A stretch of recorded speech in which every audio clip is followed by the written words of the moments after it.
What an unnuanced take. Alright, let's talk about realism. Here's some interesting statements from one of the most influential people in the gaming industry, Valve President Gabe Newell. Where you'd be sitting in a design review and somebody'd say, that's not realistic. And you're like, okay, what does that have to, like, explain to me why that's interesting. I've never thought to myself that realism is fun. I go play games to have fun. I totally agree with that, but I also disagree in a few ways. How to define fun? This is one way. The degrees to which the game recognizes and responded to the player's choices and actions, right? So, immersion. There are, of course, different definitions of immersion. One is the fact of becoming completely involved in something. Total immersion in a video game is almost like living another life. Can that be devoid of realism? Well, let's get back to that in a moment. There are definitely games where too much realism would get in the way, like Dungeon Fighter Online. Special thanks to the developer for sponsoring this video. It's a retro-style 2D beat-em-up MMO with RPG elements that's free to play on PC. You hack, slash, and blast your way through enemy hordes with combos and special attacks. If I had to stop and reload from a finite ammo supply, that would be pretty lame. And I appreciate well-drawn 2D art. It's just more aesthetically pleasing than mundane photorealism. There are plenty of different characters, like Slayer, Fighter, Gunner, Mage, Priest, Thief, Knight, Demonic Lancer, Agent, Dark Knight, and Creator. You can customize your character with a ton of different gear and over 60 class advancements. There are plenty of options for playstyles depending on your personal taste. In addition to beating mobs to a pulp, you can also fight other players in PvP or exchange tips and discuss strategies in DFO's online communities. There's a new dungeon as well as seasonal events to delve into. Among others, the Lucky 7 event is coming on December 5th, which will last for 77 days and give you plenty of rewards. There's also a coupon event where you can enter this code to receive extra items. So check out Dungeon Fighter Online through the link in the description below. If I go up to a wall and shoot it, to me it feels like the wall is ignoring me. I'm getting a narcissistic injury when the world is ignoring me.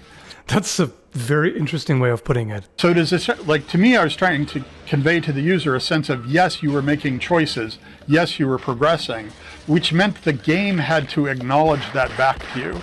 If you shoot at a wall, there have to be decals. Okay, far be it from me to cast doubt upon the holy word of Gaben, but there seems to be a bit of a contradiction here, because first he talks about how realism is not fun, but then goes to explain what fun is by talking about how the game world responds to the player's actions in realistic ways. Right? Now, all sarcasm aside, I'm not trying to attack him here. As a gamer, I have tremendous respect for Gabe Newell, how could you not, for his contributions and his legacy in the gaming industry. Well, maybe except, where's Half-Life 3? Where is it, Gabe? Where is it? Just kidding, at this point I have zero expectation of Half-Life 3 coming out within my lifetime, or ever. And maybe that's for the best, maybe it's better to not get it than to get a Duke Nukem Forever kind of deal. Anyway, so with all due respect, I do agree with much of what he's saying here. There are plenty of games where you don't want realism, you just want to have fun, you want to get away from the real world. Escapism is a big part of it, no doubt. But what always irks me a little bit is when people take this all or nothing approach toward realism, and that's just not accurate. You can't say just because there's magic or aliens in a game that is 100% unrealistic. It's like a sliding scale. And I'm sure Gabe knows that perfectly well, but to elaborate a little more for clarity, what I mean is that even a game like Super Mario Bros., which obviously isn't high on realism, it still has some elements. Like, for example, there's gravity, right? You know, he jumps way higher than a real human being can, but he's still affected by some level of gravity, and there's collisions between solid objects. Those are all parts of realism. It's just, it doesn't go very far with it. And in fact, Half-Life 2 increased the level of realism by introducing physics-based interactions and a physics-based weapon, which did contribute to the fun you have with the game, because there are more things you can do. In fact, the same thing he talks about, how the environment responds to the actions of the player, that's where Half-Life 2 went a step further and improved the gameplay. But it did it by increasing the amount of realism. That's obviously not the only way. I'm not saying that every increase in fun is achieved by increasing realism. Obviously not. Realism and immersion are separate, even though they're interconnected, of course. So you can make something more immersive or in general more fun by adding things that are not realistic. Like, for example, if as Mario you pick up the fire flower, that doesn't make it more realistic, but it gives you more options. Like, it makes you more powerful, which makes it more fun. And of course, visual and auditory feedback are very important. Depending on how you make the world react, that has more to do with sort of internal logic and consistency, and you could do a lot with animations and sound effects to make something feel better. Obviously, there's no tactile feedback, but if you have a certain amount of impact visually in the way enemies respond, like if they don't react at all when you hit them, like you do damage, but they don't flinch or do anything, then it's not very fun. The same way as if you have no hit sound or like a very anemic hit sound, or with firearms, for example.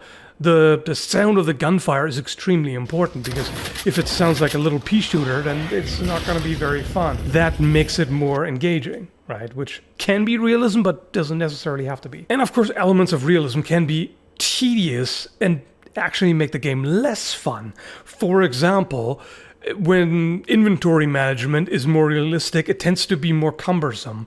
And healing in particular, if you want to make healing realistic, it's a fun killer straight up, because it takes so long to recover. Outside of games like Project Zomboid, it manages to do that in a way that is still fun and engaging. In fact, it's a good example for how you can make realism work, because there are so many things you can do in Project Zomboid, and in so many ways in which the game comes back to bite you in the ass if you think you can just go by usual game logic. Like, for example, oh, you cooked a steak in this house and you didn't turn the stove off? Well, sucks to be you, it's on fire now. Of course the game is tedious. Absolutely, and that's part of the experience, which means some people will absolutely not enjoy it. So fun, of course, is subjective. Like, different people enjoy different things. Another example is the Total War series. So some people will prefer, say, Medieval Total War or Rome Total War, while other people will prefer Warhammer Total War.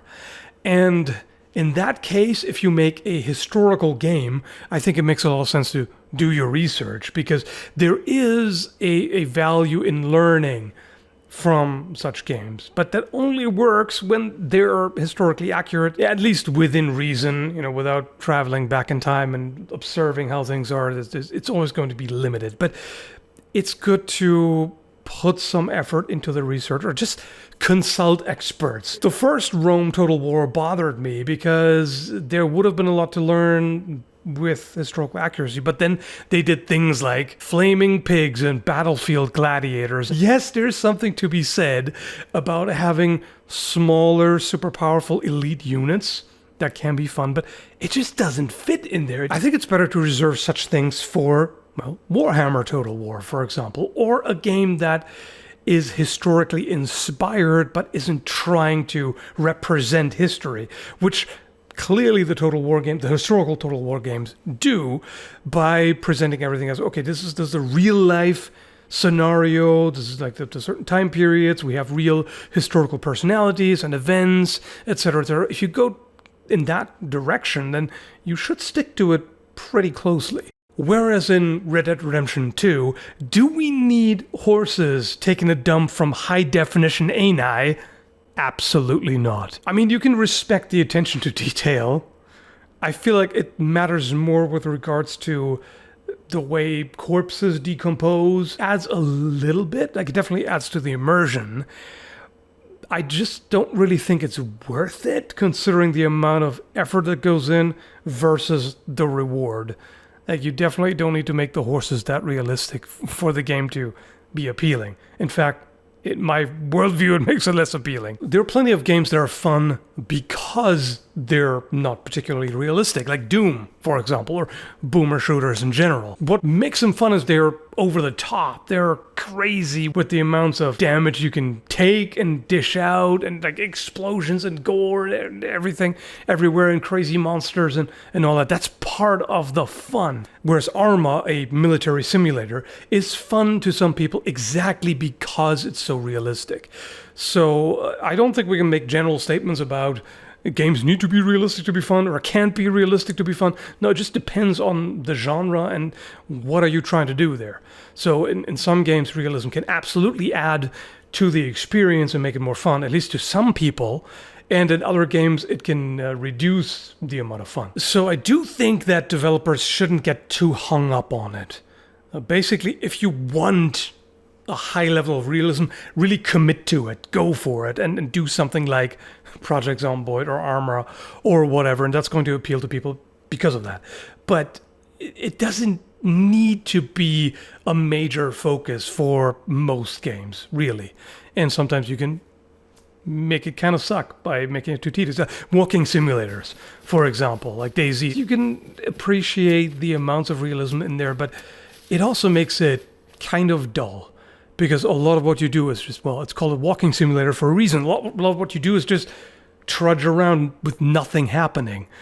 That's not fun in my book. Anyway, this is the kind of thing that I can ramble on about for a long time. I think that'll about cover it for now.